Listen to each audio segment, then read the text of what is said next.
जो नारा देश की मिट्टी से जुड़ा है, आखिर उस पर यह सियासत क्यों? वहीं इस विवाद पर कांग्रेस के सांसद इमरान मसूद ने कहा कि क्या आजाद भारत में मुस्लिम को रहने का अधिकार नहीं है? सुनिए आप। गृह मंत्री ने बाकायदा बयान जारी किया और उसमें कह रहे हैं कि ये एक तरीके से वो सोच है जो भारत को तोड़ने वाली सोच है।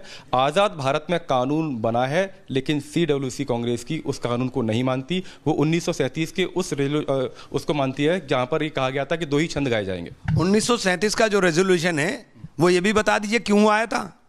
सुभाष चंद्र बोस जी ने, चूंकि उनके आगे के छंदों के अंदर उपासना है, इबादत है, ये धार्मिक इबादत और धार्मिक तरीका जो है मेरा अलग हो सकता है, आपका अलग हो सकता है, और संविधान ने मुझे इस बात की इजाजत दी है कि मैं अपने धर्म का पालन आज़ादी के साथ करूं।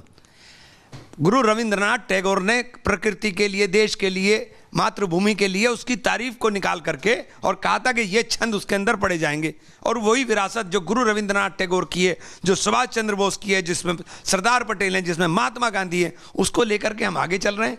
आपके तो पुरखे थे ही नहीं वहां कहीं, आपके पुरखे बचे हुए हैं। श्यामा प्रसाद मुखर्जी वो मुस्लिम लीग के साथ सरकार चला रहे थे।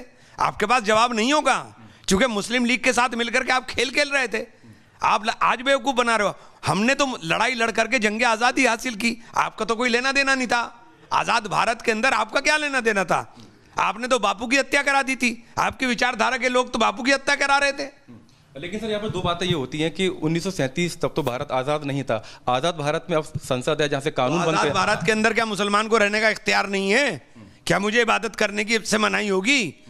क्या आज़ाद भारत के अंदर ये संख्या बल के आधार के ऊपर संविधान को रौंद देंगे? बाबा साहब भीमराव अंबेडकर ने जो हमें संविधान के तहत अधिकार दिए, उन अधिकारों को रौंद देंगे? क्या देश के अंदर दलितों को, मुस्लिमों को, आदिवासियों को, पिछड़ों को ये रगड़ देंगे संख्या बल के आधार पर? वहीं ऑपरेशन